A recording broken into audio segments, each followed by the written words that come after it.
Alright, so the part 2 LR is Omega Shenron. What? That's crazy, isn't it? Yeah. Omega Shenron is the part 2 LR to the Super Saiyan 4 Goku campaign, which I feel like we all expected a baby. And I do think that this is good, actually. Because I personally feel like baby does... Like, baby would be good to get a Dokkan Fest, right? I think baby getting a Dokkan Fest would be good for him because he doesn't have a Dokkan event. Omega getting a Carnival LR, I think is fine. It would be nice for him. Also get a new Dokkan event yet, but it's not the biggest deal in the world for him not to get it. So, right here I do have translations. I did go ahead and translate Omega Shenron here, and I think it's pretty good. So, we'll take a look here at what he's doing, and I'll just break him down for over here. So, Omega Shenron, his leader skills GT bosses category key 3 and 200% HP attack and defense. I think that I do think that's good. I just want to look at GT bosses real quick. There's an okay amount of options, right? Let's say this new AGL LR Omega Shenron. You know, this baby is gonna get his EZA with the next few days.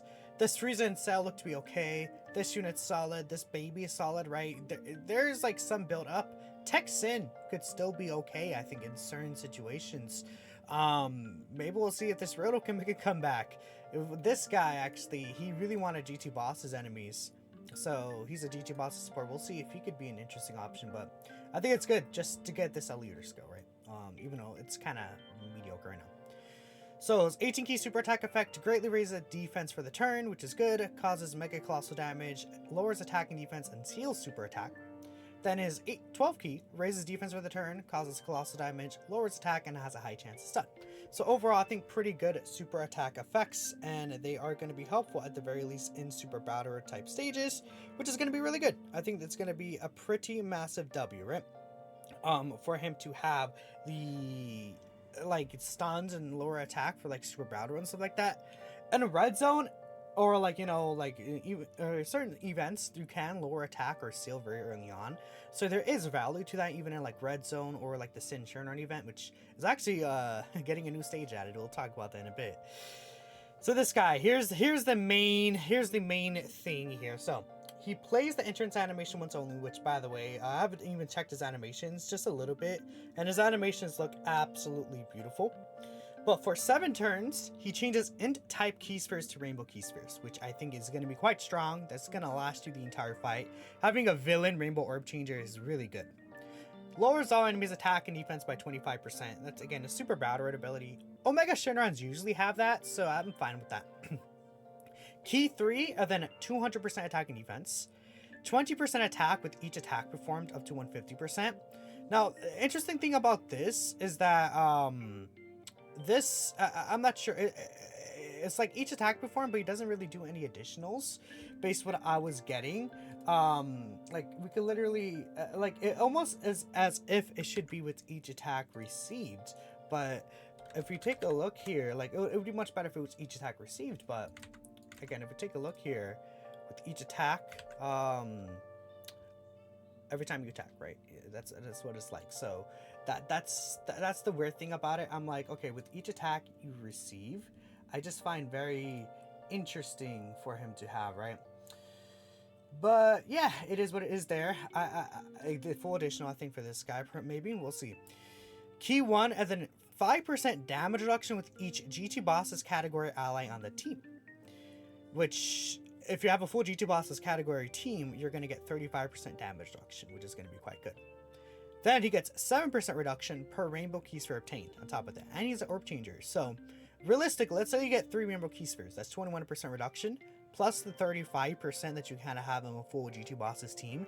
That is, what, 46? No. That's 56% damage reduction with this Omega Shenron, which is really, really, really good, right?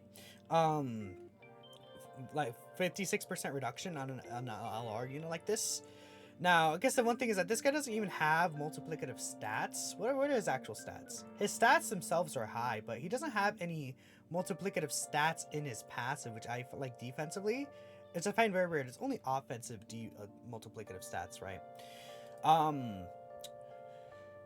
But he also has a revive skill. So, if HP is 50% or less at the start of character's attacking turn, he revives with 70% HP recovered when the character or ally attacking the same turn is KO'd once only. So this is the second villain revive unit And it's like not a revive that you're like you have to get, I think, which is good, right? I think that's really, really helpful. That you don't have to get the revive.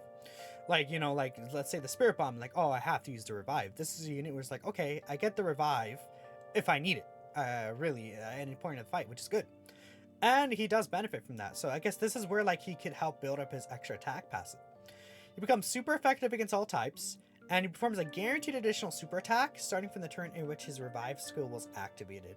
And again, keep in mind, with him doing his guaranteed additional super attack, he has the extra 30% defense raise on his 12 key. So he's going to be able to get a lot of defense on a super attack once the revive is procced.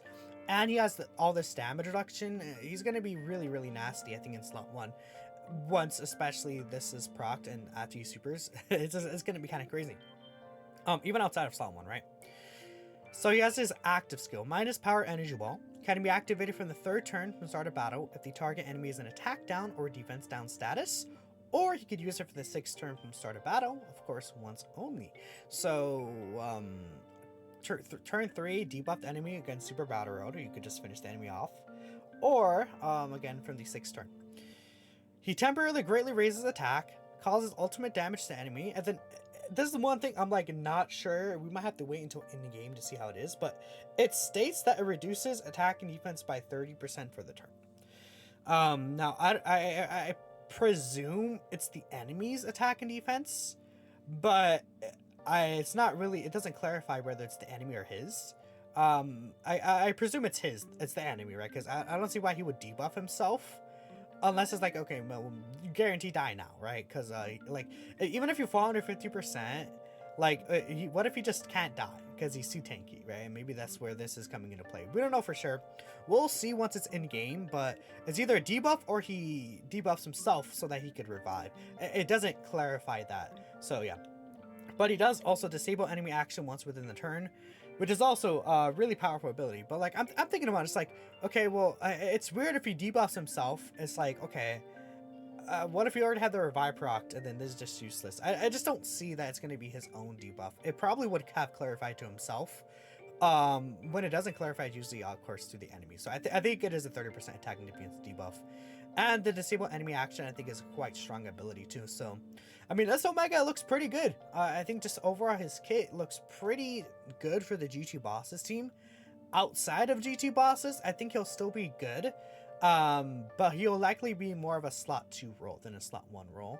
Key will also potentially be an issue for him. But like even outside of GT bosses, right? Let's say you get 3 remote keys first, 21%, 26% reduction, right? And since he's orb changing, like I guess Key won't be like the biggest deal for him, but you could definitely see like a potential issue with Key. But this guy seems like more of a defensive unit until he revive anyways, and then that's when he starts like building up this huge offense passive, which this is gonna be quite disgusting, right? So his links are Brutal Beatdown, Big Bad Bosses, GT, Fear and Faith, Shadow Dragons. Shadow Dragons is what the link is called, right? I guess I'm pretty sure that it's called Shadow Dragons. Yeah, Shadow Dragons, right? It's basically this link set, except he doesn't have shocking speed, which does suck. He loses shocking speed for legendary power.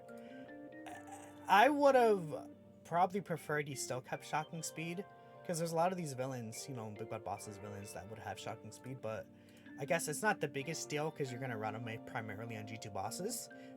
So he'll have like the GT link, right, activated. And he's an orb changer anyways too, right? So, categories: Shadow Dragon Saga, Full Power, Inhuman Deeds, Power Absorption, GT Bosses, Battle Fate. He's on Transformation Boost, and he's also on Power of Wishes, which is just a nice, good addition to that. Oh no, he's not on Power of Wishes.